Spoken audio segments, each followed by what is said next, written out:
Hello all, ఈ వీడియోలో మనం క్రౌన్ జ్యువెల్ టచ్ వచ్చి వేస్ట్ బ్యాండ్ లాగా ప్యానల్ గౌన్ పైన క్రియేట్ చేశాను కదండి. బ్లౌజ్ ప్యాటర్న్ అనమాట. నేను ఇక్కడ డ్రాఫ్ట్ అనేది చేస్తున్నాను. సో ముందుగా మనకి ఫుల్ లెంత్ వచ్చేసి 10 ఇంచెస్ అండ్ షోల్డర్ వచ్చేసి 5 ఇంచెస్గా మార్క్ చేసుకున్నాను. ఆర్మ్ డౌన్ వచ్చేసి 4.5 ఇంచెస్ అండ్ వేస్ట్ మెజర్మెంట్ వచ్చేసి 6.25 అండ్ చెస్ట్ సైజ్ వచ్చేసి 6.5గా అయితే మార్క్ చేశాను. వేస్ట్ అండ్ చెస్ట్ సైజ్ వచ్చేసి 4గా డివైడ్ చేసుకోవాలి. ఇచ్చిన మెజర్మెంట్స్ అన్నీ పైన ప్రొవైడ్ చేస్తున్నాను చూడండి. ఇక్కడ చెస్ట్ సైజు వేస్ట్ లైన్ రెండింటిని కూడా కలుపుతూ లైన్ అనేది డ్రా చేస్తున్నాను. అండ్ సీమ్ అలైన్స్ కోసం అయితే 1.5 ఇంచ్ మార్క్ చేసుకొని లైన్ అయితే డ్రా చేస్తున్నాను. ఇక షోల్డర్ దగ్గర వచ్చేసి 2.5గా మార్క్ చేశాను. అక్కడ నుంచి నెక్ డౌన్ 3.5గా మార్క్ చేసి లైన్ అయితే డ్రా చేశాను. Arm round curve scale use చేసి ఆర్మ్ రౌండ్ అయితే డ్రా చేసుకుంటున్నాను. ఫ్రీ హ్యాండ్ కూడా డ్రా చేసుకోవచ్చు. ఇక బేస్ దగ్గర వచ్చేసి టక్స్ కోసం అయితే మిడిల్ పాయింట్ మార్క్ చేసుకొని 3.5 టక్స్కి అయితే ఇచ్చేస్తున్నాను. ఇలా మార్క్ చేసేసుకోవాలి. ఇక షోల్డర్ నెక్ డౌన్ నుంచి షోల్డర్ పాయింట్ వరకు కలుపుతూ ఒక లైన్ అయితే డ్రా చేశాను. అండ్ చంక వైపు వేస్ట్ మెజర్మెంట్ నుంచి హాఫ్ ఇంచ్ మార్క్ చేసుకుని వేస్ట్ దగ్గర టక్స్ మార్క్ ఏదైతే ఇచ్చామో అక్కడ నుంచి ఒక లైన్ అయితే డ్రా చేసుకోవాలి. సో ఇక కటింగ్ అనేది చేసేసుకోవాలి అకార్డింగ్ టు ద మార్కింగ్. ఇక్కడ టక్స్ దగ్గర అయితే చిన్న మార్కింగ్ అయితే చేసేసుకుంటున్నాను కత్తెరతో. సో నెక్స్ట్ ఇక్కడ మనము ఇదే మార్కింగ్ అనేది యూజ్ చేసి ఫ్రంట్ పార్ట్ కూడా డ్రా చేస్తున్నాను అనమాట. ఫ్రంట్ పార్ట్కి అయితే సో బ్యాక్ పార్ట్ యూజ్ చేసి మనం ఇప్పుడు ఇక్కడ ఫ్రంట్ పార్ట్ కూడా మార్కింగ్ అనేది చేస్తున్నాం అనమాట. కింద వైపు వేస్ట్ వైపు కింద వైపు 1 ఇంచ్ ఎక్కువగా డ్రా చేసి ఏదైతే వేస్ట్ మెజర్మెంట్ ఫిట్టింగ్ మెజర్మెంట్ ఉందో అక్కడ వరకు కర్వ్ స్కేల్ యూజ్ చేసి కలుపుకోవాలి. సో పైన వైపు కూడా సేమ్ 1 ఇంచ్ షోల్డర్ పాయింట్ ఏదైతే ఉందో అక్కడ వరకు కర్వ్ స్కేల్ యూజ్ చేసి కలుపుకొని ఇలా చూపిస్తున్న విధంగా కటింగ్ అయితే చేసుకోవాలన్నమాట. సో చాలా ఈజీగా ఉంటుందండి. లీవ్ కటింగ్ కూడా కంప్లీట్గా నేను చూపిస్తాను ట్యుటోరియల్. మీకు కనుక నచ్చినట్లయితే లైక్ చేసి కమెంట్ చేయండి. అలాగే ఇప్పుడు బ్యాక్ పార్ట్ తీసుకొని 1 ఇంచ్ అయితే మార్క్ చేసుకుంటున్నాను అనమాట. ఈ 1 ఇంచ్ మార్క్ చేసి కటింగ్ అనేది చేసేయాలి. ఎందుకనంటే మనకి వేస్ట్ బ్యాండ్ లాగా కట్టుకోవాలి అనుకుంటే వెనకాల నేను లూప్ అనేది ఇచ్చాను అనమాట. లూప్ సెటప్ చేశాను. ఆ లూప్ యూజ్ చేసి మనం టై చేసుకుంటాము. అందుకే నేను దీన్ని వేస్ట్ బ్యాండ్ అని చెప్పానమాట. సో వేస్ట్ దగ్గర మనం టై చేసుకుంటాం కాబట్టి. సో ఇక్కడ నేను ఒక చిన్న క్లిప్పింగ్ మిస్ అయ్యిందండి. మెయిన్ ఫ్యాబ్రిక్ ఏదైతే యూస్ చేశానో దానికి నేను లైనర్ అనేది ఫ్యూజింగ్ అనేది చేశాను అనమాట. ఐరన్ యూస్ చేసి ఫ్యూజ్ చేసుకోవాలి. చాలా పలచగా ఉంటుందండి, ట్రాన్స్పరెంట్గా కూడా ఉంటుంది ఫ్యాబ్రిక్. సో నేను బ్లాక్ ఫ్యూజింగ్ అయితే అటాచ్ చేశాను అనమాట ఐరన్ చేసి. ఇక్కడ నేను కాటన్ మనం ఏదైతే కటింగ్ చేసుకున్నామో ఆ కాటన్ లైనింగ్ యూజ్ చేసి సైడ్స్ ఒక్కటి జాయిన్ చేయలేదండి. సో పైన వైపు అండ్ కింద వైపు రెండు కూడా స్టిచెస్ అనేది వేసి ఎక్స్ట్రాస్ అంతా కూడా కటింగ్ అనేది చేసేయాలి. ఇలా రివర్స్ చేసుకున్నాము అంటే మనకి ఇలా నీట్గా వచ్చేస్తుంది అనమాట ఫ్రంట్ పార్ట్ అనేది. సో ఇక్కడ నుంచి మనం ఒక పావించ్ వరకు గ్యాప్ ఉంచి స్టిచ్ అనేది వేసామనుకోండి. సో ఫిక్స్ అయిపోతుందన్నమాట. మనకి ఎటు కదలకుండా నీట్గా వచ్చేస్తుంది. కింద వైపు కూడా అలాగే ఒక పావించ్ గ్యాప్లో అయితే ఇలా ఒక స్టిచ్ అయితే వేసేసుకోవాలి. మంచి రెడీమేడ్ లుక్ అయితే క్రియేట్ అవుతుందండి. ఇక్కడ నేను టక్స్ కోసం అయితే మార్కింగ్ చేసేసుకొని స్టిచ్ అయితే వేసేస్తున్నాను. ఇక బ్యాక్ పార్ట్ కోసం అయితే పైన ఒక 1/2 ఇంచ్ కింద ఒక 1/2 ఇంచ్ అనేది వదిలేసి చక్కగా ఒక 5 లూప్స్ అనేది క్రియేట్ చేయడానికి మార్కింగ్ అనేది ఈవెన్గా క్రియేట్ చేసుకోవాలి. మార్కింగ్ చేసుకున్న తర్వాత లూప్స్ కోసం నేను ఇక్కడ మనము హ్యాంగింగ్స్ కోసం లట్కన్ కోసం అయితే లూప్ క్రియేట్ చేస్తాం కదా. ఎవరికైనా తెలియకపోతే కమెంట్ చేయండి. నేను నెక్స్ట్ వీడియోలో చేసి చూపిస్తాను. సో లూప్ ఎలా క్రియేట్ చేయాలి అని చెప్పేసి. సో ఈ లూప్స్ అన్నిటిని కూడా ఒక 1.5 ఇంచ్కి అయితే కటింగ్ చేసేసి కావాల్సినన్ని ఒక 10 పీసెస్ అయితే కట్ చేసుకుంటున్నాను. ఇలా చూపిస్తున్న విధంగా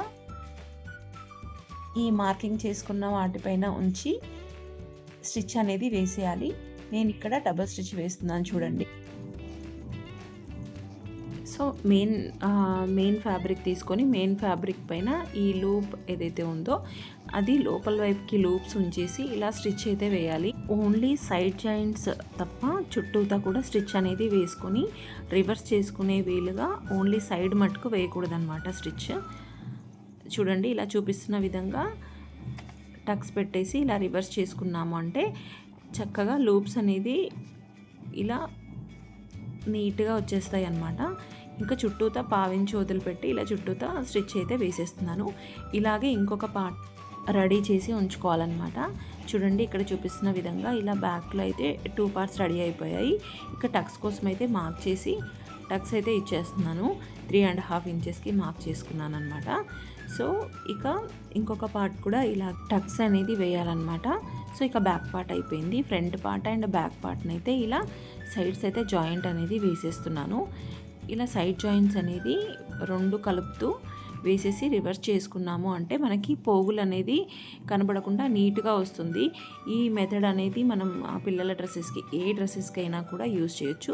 చూడండి ఇలాగే మెయిన్ పార్ట్స్ ఉంచేసి ఒకసారి స్టిచ్ వేసేసి రివర్స్ చేసుకొని మళ్ళీ ఒక స్టిచ్ అనేది వేసాము అంటే నీట్గా ఓవర్లాక్ అయిపోతుందన్నమాట.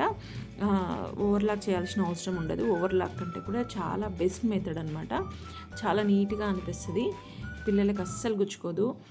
ఏదైనా గుచ్చుకునే ఫ్యాబ్రిక్ స్టిచ్ చేసినప్పుడైతే ఖచ్చితంగా ఈ మెథడ్ అనేది యూజ్ చేయండి. అండ్ ఇక్కడ చూపిస్తున్నట్లుగా ఒక 1.5 ఇంచ్కి అయితే ఏదైతే మార్క్ చేసుకున్నామో సీమ్ అలయన్స్ అక్కడ స్టిచ్ అనేది వేసేస్తున్నాను అనమాట. సో ఇక్కడ మనం 2-3 స్టిచెస్ అయితే ఎక్స్ట్రా వేసుకోవాలి. సో ఇలా ఉంటుందన్నమాట. కంప్లీట్ అయిపోయింది మనకి.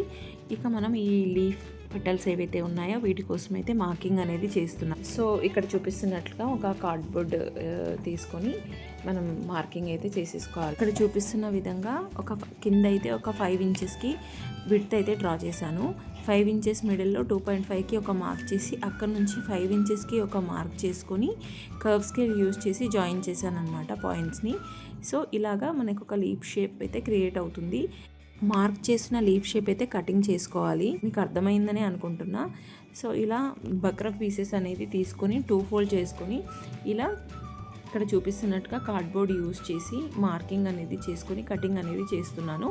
ఇలా మనం 2 ఫోల్డే కాకుండా 4 ఫోల్డ్ 5 ఫోల్డ్లో కూడా ఎట్ ఏ టైం కూడా కటింగ్ అయితే చేసేసుకోవచ్చు. సో ఇలా చూపిస్తున్న విధంగా షేప్స్ అయితే కటింగ్ అనేది చేస్తున్నాను అనమాట. సో ఇది యూజ్ చేయడం వల్ల ఏంటంటే మనకి స్టిఫ్నెస్ అనేది క్రియేట్ అవుతుంది. అప్పుడు లీఫ్ అనేది మంచిగా కూర్చుంటుంది అనమాట. ఇక్కడ నేను సాటిన్ లైనింగ్ అయితే తీసుకున్నాను అనమాట. సాటిన్ లైనింగ్ పైన ఈ బక్రం పీసెస్ ఏవైతే ఉన్నాయో కటింగ్ చేసుకున్నవి ఇవన్నీ కూడా ఇక్కడ పెట్టేసి పేస్ట్ అనేది చేస్తున్నాను. ఇక్కడ నేను చిన్న పెటల్స్ని కూడా డ్రా చేశానండి. చిన్న పెటల్స్ వచ్చేసి 4 ఇంచ్ విడ్త్లో, హైట్ కూడా ఒక 4 ఇంచెస్ అనమాట. ఆ విడతలో అయితే నేను చేసుకున్నాను. చిన్న పెటల్స్ ఒక సైజు అండ్ పెద్ద పెటల్స్ అయితే కింద వైపు వేస్ట్ కింద వైపు నుంచి అయితే 2 లైన్స్లో అయితే ఇచ్చానమాట. సో ఇప్పుడు కాటన్ లైనింగ్ లీఫ్ షేప్లో కట్ చేసిన కాటన్ లైనింగ్, తర్వాత మెయిన్ ఫ్యాబ్రిక్, తర్వాత బక్రం స్టిక్ చేసినటువంటి సాటిన్ ఫ్యాబ్రిక్ ఇలా చూపిస్తున్న విధంగా ఉంచి పిన్ చేసుకుని స్టిచ్ అయితే వేయాలి. లైనింగ్ కార్నర్ నుంచి స్టిచ్ అనేది వేసుకున్నామంటే ఇలా ఎక్స్ట్రాస్ అంతా కూడా కట్ చేసుకుని రివర్స్ చేసామంటే లీఫ్ షేప్ అనేది ఇలా క్రియేట్ అవుతుందండి. ఇలా చూపిస్తున్న విధంగా ఏదైనా షార్ప్ ఎడ్జ్ తీసుకొని నీట్గా ఇలా సెట్టింగ్ అనేది చేసామనుకోండి లీఫ్ అనేది పర్ఫెక్ట్గా క్రియేట్ అవుతుందన్నమాట. కింద వైపు నుంచి ఇలా స్టిచ్ వేసి క్లోజ్ చేసేయాలి లీఫ్ని. ఇక్కడ ఒక 3 ఫ్రిల్స్ అనేది ఇచ్చుకోవాలన్నమాట.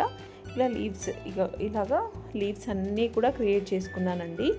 నాకైతే కంప్లీట్గా ఒక 1.5 డే 2 డేస్ అయితే లీవ్స్ క్రియేట్ చేయడానికి సరిపోయిందనమాట. లీఫ్ని ఒకదానిపైన ఒకటి ఉంచుతూ ఇలా అటాచ్ అయితే చేస్తున్నాను. అటాచ్ చేసుకున్న తర్వాత ఫ్రంట్ పార్ట్ వైపుకి ముందుగా అటాచ్ చేసేసాను.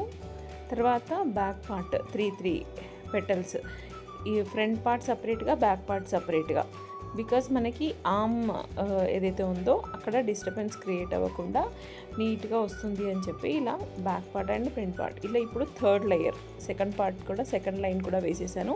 ఇక థర్డ్ లైన్ కూడా ఇలాగే స్టిచ్ చేసుకోవాలి. ఇక బాటమ్ వైపు ఏవైతే 2 లేయర్స్ వచ్చాయో ఇలా చూపిస్తున్న విధంగా రివర్స్లో ఉంచుకొని అయితే స్టిక్ చేయాలి.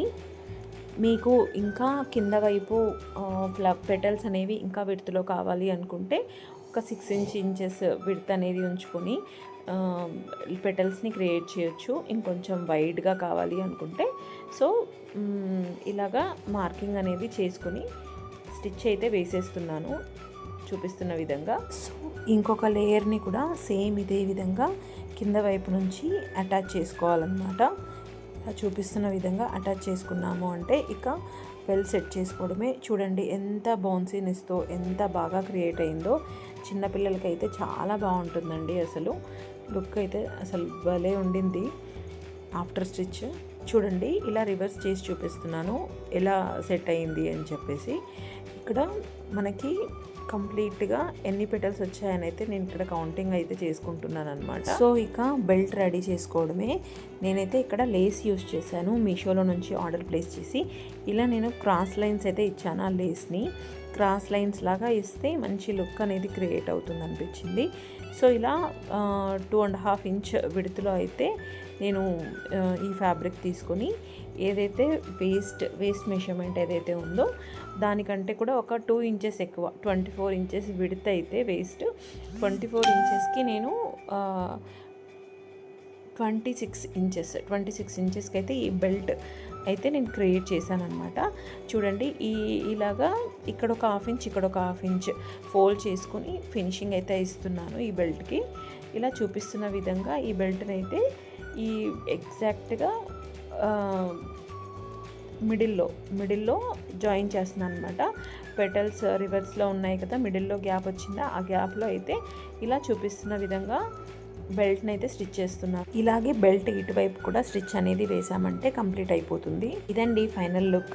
మీకు ఎలా అనిపించింది ఏంటి అనేది ఖచ్చితంగా లైక్ చేయండి, అలాగే కమెంట్ కూడా చేయండి. మరిన్ని ఇలాంటి వీడియోస్తో వస్తూనే ఉంటాను.